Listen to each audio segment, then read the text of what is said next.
मौनी अमावस्या का वह पावन प्रभात था जब आकाश में हल्की सी धुंध फैली हुई थी और वातावरण में एक अजीब सी शांति तैर रही थी। गांव की गलियां अभी पूरी तरह जागी नहीं थीं, पर मंदिर की घंटियों की मध्यम ध्वनि और दूर कहीं गंगा तट से आती जल की कलकल मानो यह संकेत दे रही थी कि आज का दिन साधारण नहीं है। इस दिन को मौन का दिन कहा जाता है। ऐसा दिन जब शब्दों से अधिक भाव बोलते हैं और कर्म बिना घोषणा किए अपना फल स्वयं रचते हैं।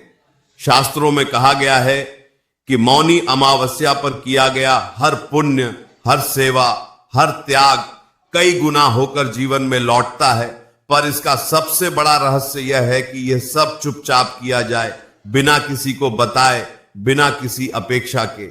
इसी गांव में एक साधारण सा व्यक्ति रहता था जिसका नाम बहुतों के लिए महत्वहीन था, पर उसके मन में चल रहा द्वंद्व किसी भी बड़े राजमहल के राजा से कम नहीं था।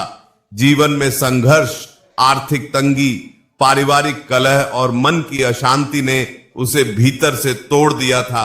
उसने बहुत उपाय किए, मंदिरों के चक्कर लगाए, व्रत रखे, दान दिया, पर कहीं ना कहीं उसके मन में यह भावना छिपी रहती थी कि लोग देखें, सराहें, उसे पुण्यवान कहें। शायद यही कारण था कि उसके कर्म उसे वह शांति नहीं दे पा रहे थे जिसकी उसे तलाश थी।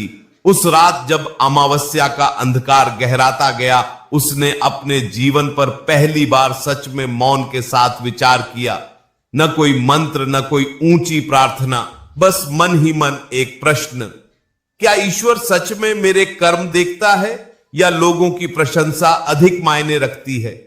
इसी उधेड़बुन में उसे अपनी दादी की कही एक बात याद आई जो बचपन में किसी कहानी की तरह लगती थी। बेटा, मौनी अमावस्या के दिन अगर गाय को चुपचाप भोजन करा दिया जाए तो वह केवल गाय को नहीं, स्वयं अपने भाग्य को तृप्त करना होता है। तब उसने इस बात को एक लोक कथा समझकर भुला दिया था, पर आज वही वाक्य उसके मन में बार बार गूंज रहा था। सुबह होने से पहले ही वह उठ बैठा। न उसने किसी से कहा, न किसी को बताया। रसोई में रखी थोड़ी सी रोटी, कुछ गुड़ और हरा चारा उसने अलग किया। मन में न कोई मंत्र था, न कोई दिखावा, बस एक हल्की सी श्रद्धा और यह भावना कि जो होगा वह ईश्वर की इच्छा से होगा। सूर्य निकलने से पहले ही वह गांव की सीमा के पास बने उस पुराने गौशाला की ओर चल पड़ा जहां अक्सर उपेक्षित गायें रहती थीं। रास्ते में लोग मिले, पर उसने मौन नहीं तोड़ा, केवल सिर झुकाकर आगे बढ़ता रहा। उसके भीतर एक अजीब सी हलचल थी, डर भी, आशा भी और एक अनजानी शांति भी। गौशाला पहुंचकर उसने देखा कि एक दुबली सी गाय, जिसकी आंखों में थकान और सहनशीलता दोनों झलक रही थीं, धीरे धीरे उसकी ओर देख रही है। उसने बिना कुछ बोले, बिना किसी को पुकारे, गाय के सामने भोजन रख दिया। मौन की उस सुबह जब उसने गाय के सामने भोजन रखा तो उसके भीतर कुछ टूटने लगा, पर वह टूटना कमजोरी का नहीं बल्कि अहंकार के गलने का था। गाय ने जैसे ही पहला कौर मुंह में लिया, उसकी आंखों में एक अजीब सी शांति उतर आई, मानो वर्षों की थकान को किसी ने सहला दिया हो। उस क्षण न कोई मंत्र बोला गया, न कोई संकल्प लिया गया, न ही मन में किसी चमत्कार की मांग उठी। फिर भी उस व्यक्ति का हृदय किसी अदृश्य शक्ति से भरने लगा। मौनी अमावस्या का यही तो रहस्य है। यह दिन शब्दों से नहीं, मौन से बोलता है। शास्त्र कहते हैं कि इस दिन जब मनुष्य अपने भीतर के शोर को शांत करता है, तभी ईश्वर की आवाजें सुनाई देती है। गाय को चुपचाप भोजन कराना केवल एक धार्मिक क्रिया नहीं, बल्कि अपने भीतर की करुणा को जागृत करने का माध्यम है। जब मनुष्य बिना किसी स्वार्थ के, बिना किसी दिखावे के किसी जीव की भूख शांत करता है, तो वह अपने पिछले कई जन्मों के संस्कारों को भी शुद्ध कर देता है। उस व्यक्ति ने भोजन रखकर न तो गाय को प्रणाम किया, न ही पीछे मुड़कर देखा, बस मौन में वहीं खड़ा रहा, जैसे उस क्षण को पूरी तरह जी लेना चाहता हो। उसके मन में पहली बार यह अनुभूति हुई कि शायद ईश्वर मंदिरों में नहीं, बल्कि उन आंखों में बसता है जिनमें कृतज्ञता होती है। गांव लौटते समय वही रास्ता, वही लोग, वही घर थे, पर भीतर का संसार बदल चुका था। किसी ने उससे पूछा भी नहीं कि वह कहां गया था, और उसने बताने की इच्छा भी नहीं की। यही मौनी अमावस्या का सबसे बड़ा उपदेश है। जो कर्म प्रचार के लिए किया जाए वह सीमित फल देता है, पर जो कर्म मौन में किया जाए वह भाग्य की दिशा बदल देता है। दिन बीतते गए, कोई तात्कालिक चमत्कार नहीं हुआ, न ही अचानक धन की वर्षा होने लगी, पर धीरे धीरे उसके जीवन में जो परिवर्तन आने लगे वे गहरे और स्थायी थे। मन की बेचैनी कम होने लगी, छोटे छोटे सुख दिखाई देने लगे, रिश्तों में कठोरता पिघलने लगी। उसे समझ आने लगा कि गाय को भोजन कराने का अर्थ केवल पेट भरना नहीं, बल्कि उस करुणा को जगाना है जो मनुष्य को मनुष्य बनाती है। पुराणों में कहा गया है कि गाय के भीतर समस्त देवताओं का वास होता है, पर वास्तविक अर्थ यह है कि गाय सेवा के माध्यम से मनुष्य अपने भीतर देवत्व को पहचानता है।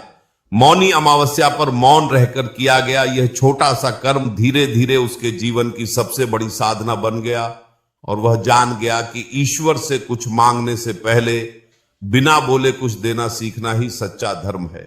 उस दिन किए गए उस साधारण से कर्म का प्रभाव धीरे धीरे उसके पूरे जीवन में महसूस होने लगा। पहले वह व्यक्ति केवल अपनी परेशानियों, तनाव और चिंता में फंसा रहता था, पर अब उसने महसूस किया कि सच्ची शक्ति भीतर की शांति और निस्वार्थ सेवा में निहित है। हर सुबह जब सूरज की किरणें गांव की गलियों में फैलती, वह अपने भीतर एक हल्की सी प्रेरणा महसूस करता, एक एहसास कि छोटे छोटे कर्म भी जीवन में बड़ा बदलाव ला सकते हैं।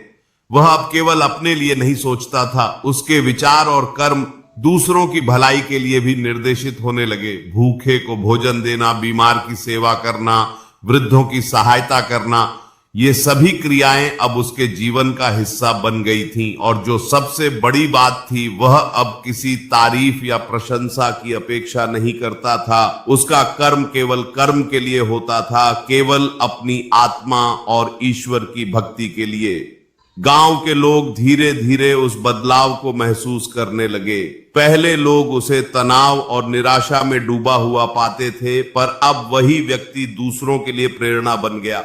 बच्चों की हंसी, बुजुर्गों की दुआ और पड़ोसियों की सहायता क्यों, इन सब में वह जीवन का आनंद और सच्चा सुख अनुभव करने लगा। लोग उसे देखकर सोचने लगे कि क्या सच में एक साधारण सा चुपचाप किया गया कर्म किसी की जिंदगी बदल सकता है। और हां, यह बदलाव केवल दिखावे या शब्दों में नहीं था, यह उसके दृष्टिकोण, व्यवहार और जीवन के हर पहलू में स्पष्ट रूप से दिखाई देने लगा। उसने अब यह भी समझ लिया कि मौनी अमावस्या केवल एक दिन या व्रत नहीं है, यह आत्मविश्लेषण, करुणा और सेवा का प्रतीक है।